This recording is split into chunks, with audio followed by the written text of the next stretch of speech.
Hello, and welcome back to the channel. My name is Udy, and I go by UdyOnTheGlo here and on my other social media platforms. So make sure you subscribe to me here. Go ahead, subscribe, hit that bell, and follow me on my other platforms. Today we are talking about designer items that I would never buy, but never has a lot of meanings here. So if you're interested, please stay tuned. What my notes said, what my notes said.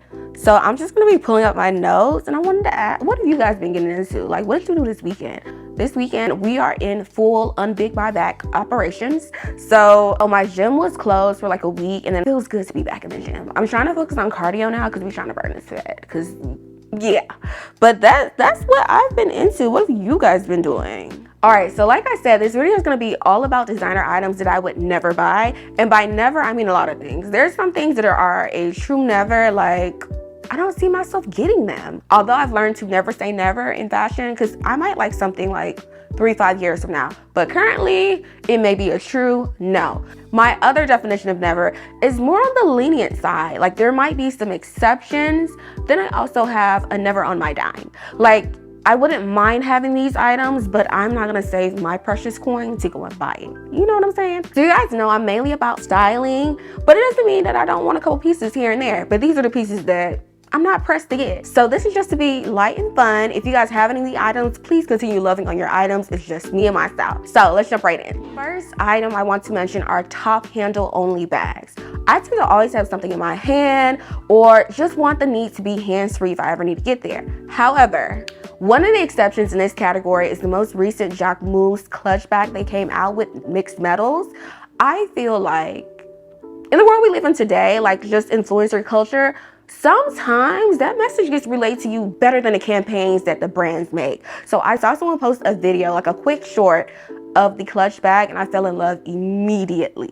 I'm telling you, immediately. I feel like it would be a great collector's piece.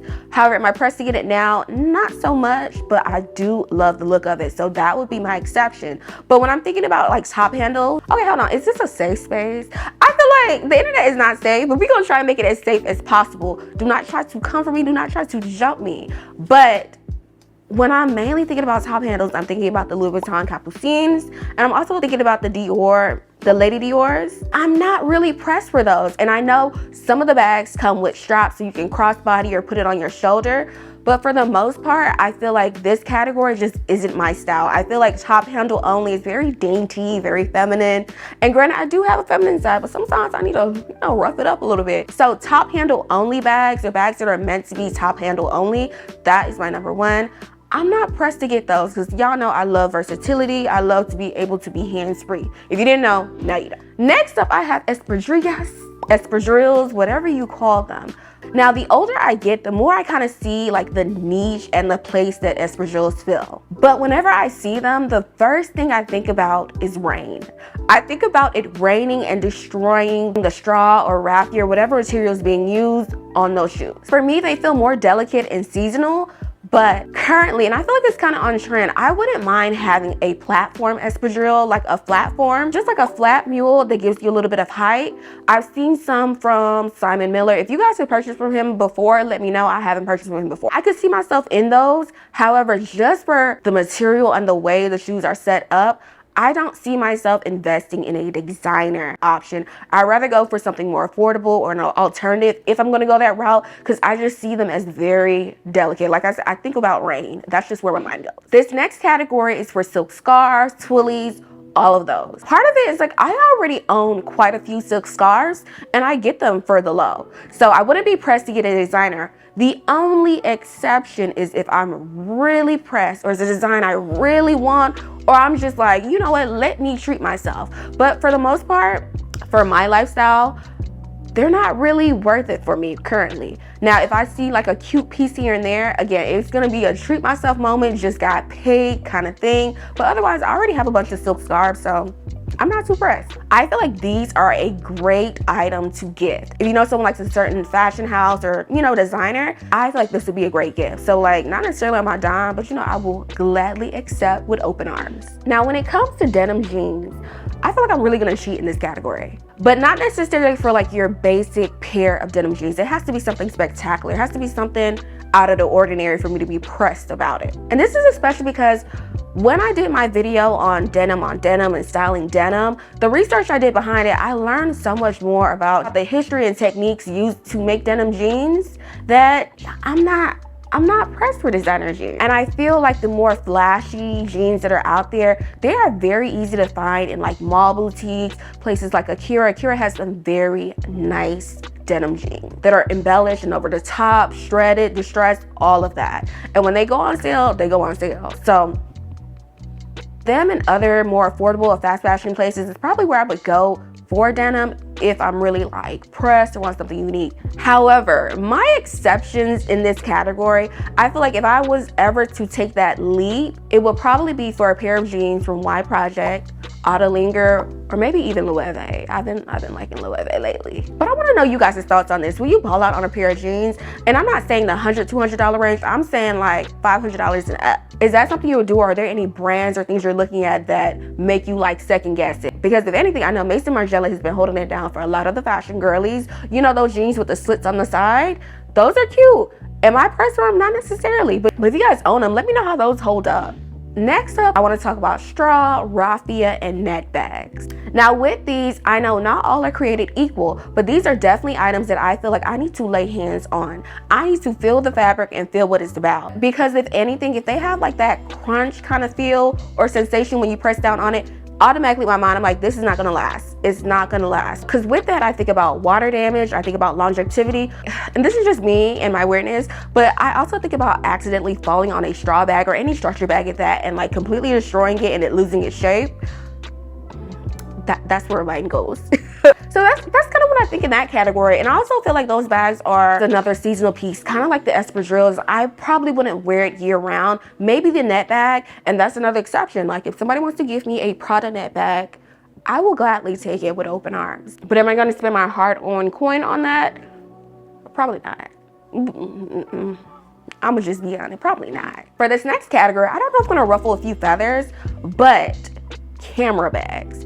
I've never been pressed for camera bags, and I just don't gravitate towards them. I think the thing is that they look a little bit too casual for me. I feel like if I were to go towards a camera bag, it would need an extra something, an extra pizzazz, something to really call me towards it. And maybe this is something I'll eventually grow into, but I'm just not pressed for camera bags. If anything, I can recall I saw a camera bag from Gucci and it had kind of like an elevated edge to it that made it a little bit different, but I feel like it was super small in person. Then I also saw a Saint Laurent bag that was like the Saint Laurent monogram, and if anything, I know I was drawn to the color scheme of it, but I still wasn't too pressed. You know what I mean? For those of you that have any designer camera bags, do you still wear them as much as you wore them when you first got them? Like what's your deal on that as far as like your use? Did you get your cosplay wear? Let me know.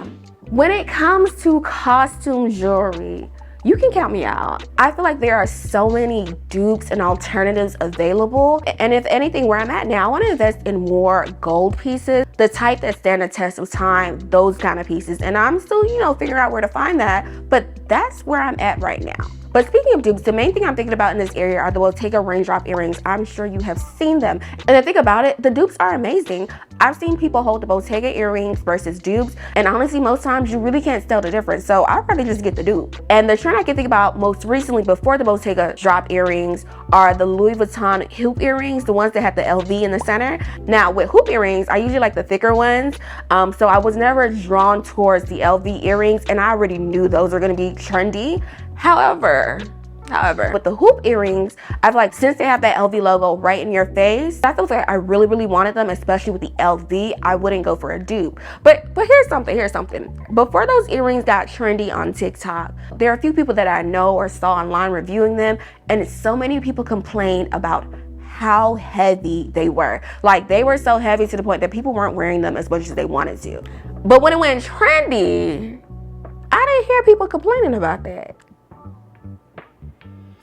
I'm just saying, if we don't keep it all the way real, I feel like TikTok played a major role, especially in the LV hoop earrings. And many people are very transparent about getting them off the gate. And if that's you, do you, baby. And I was watching one of Cassie's recent videos, and she was talking about how trends with designer items have kind of been seen as consumer entertainment, like trends to consume for that time period. But also how some of these brands are marketing towards younger audiences. But a lot of the younger audience if their parents don't got it, they don't necessarily always have the funds to meet the prices of these items. And overall, in general, the economy, some people just don't have the coins for it. So it's interesting. And while we're on it, I don't feel like I've addressed it on this channel, but for me, I do love a good dupe. I love a nice alternative. Now, when it comes to replicas and me slowly building my handbag collection, I feel like that's not a route I want to take. I'd rather just have the real thing, whether I buy it from the designer direct, from a boutique, or pre-love. That's the route I want to go, just to build my collection. If I ever want to resell something,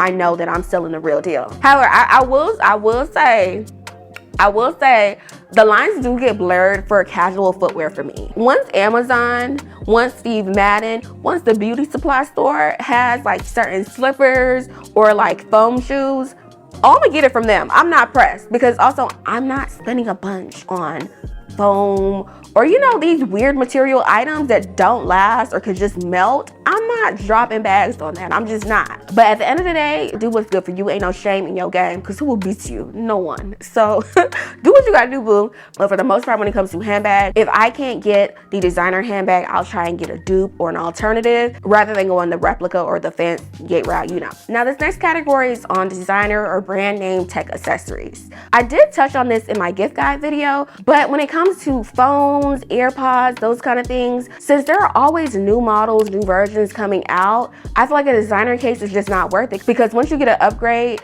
it's likely not to fit. It just feels like a waste to me. So my hard-earned cash is not going there. So here I got a little specific. And I'm thinking about sequin bags. So I need the tailors, the seamstress, the fashion designers, the textile folks to chime in here, because I feel like this category is another knowing how different materials, textiles, patterns, how they behave and how they hold up. My understanding with some items that I've owned that are sequin, often you have one thread that's holding multiple sequins. So if that thread breaks, depending on how it was made, if that thread breaks, you will have a whole line of sequins gone. I know some sequins are sewn or stitched in a way, even with beading too, that if one sequin falls, it doesn't affect the next ones. But not all are made that way, where missing one sequin or a thread breaking doesn't affect like a whole row of sequins. So if they're made in such a way where one thread is like responsible for a whole row, any minor tear, snag, pull, it's not gonna be pretty. But I don't know how every designer does theirs. However, I do know a lot of people who have the Fendi sequin baguette had those kind of issues. So I would expect that for what you're paying for designer and brand name items, it would be constructed in such a way that losing one sequin doesn't mean you're at risk for losing an entire row. That's the weird part about it. So when it comes to sequins, I'll probably get me an alternative, get me like a little doop-de-doop. But investing in a sequin bag. Now, I'm not gonna hold you.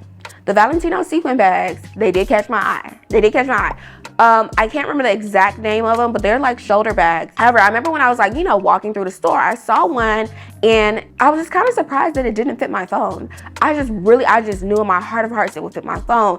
But, you know, that's all a bag. Hear me out. That's all a bag, especially with Valentino, sequins or no sequins. I feel like they really, really match Ashobi wear, or like traditional Nigerian or West African wear. Like when you go to the Wambe, Usoro, whatever party and you're wearing your traditional wear, I feel like those bags fit in very nice. I will say that. So let me know if you happen to have a designer sequin bag. Let me know if yours held up, especially if you have a Fendi bag. But yeah, right now, would I save up to get those? Not necessarily. Maybe if reviews changed or whatever. But if someone wants to add it to my collection, I'm okay with that too. But to save up to get one and running the risk of like a whole row falling off, I don't like it. I don't like that. Now, segueing into this next one, for me, it's nano bags. Do I hate them? No. But where I'm at now, as far as like building my collection, I want functionality. I want to be able to use my bags, that kind of thing. So if anything, the smallest bag I'm willing to do, like as far as me using my own coins, saving up my money, at least be able to fit my phone and fit my keys and maybe a lip gloss. That is absolute bare minimum. So if it can't fit that, it's not on my radar currently. You know, maybe in the future it could be, but currently, no. Next up, I have designer sneakers. I just have not been moved by any designer sneakers that I've seen. The Chanel sneakers, the Fendi sneakers, Prada has some sneakers. I remember seeing the Prada Clouds, but I recently saw some Steve Madden dupes of the Prada Clouds. But for the most part, I'm not really pulled to designer sneakers. They don't excite me. If anything, I feel like the closest that I've seen that I'm like, okay, those are actually kind of interesting would be Prada and Dior. I will give them that. But for now, I'm good with my Nikes and my New Balances for my athleisure wear, my tennis shoes, my sneakers, all of that. Kids too. And last on my list, I have designer tanks. Now, previously to my knowledge, Prada had the designer tank running for a minute. And I remember that trend. I wasn't too pressed for it, but like the people that had it, I'm like, good for you. However, Loewe has really been having its moment this year. Like, there's a couple Loewe pieces I would want. I'm not gonna hold you. I definitely want a puzzle bag. I want one of the older puzzle bags because you know they're starting to discontinue that and make the edge, and I'm just like, bruh. Anyway, for the most part, I've never been pressed for designer tanks. Like literally, they are wife beaters, singlets, whatever you want to call them, with a logo. However, the way I've been seeing the girls eat up in Loewe tanks, I wouldn't mind having that. I wouldn't. Currently, would I spend my coin? No comment. Well, okay, I'm gonna be for real.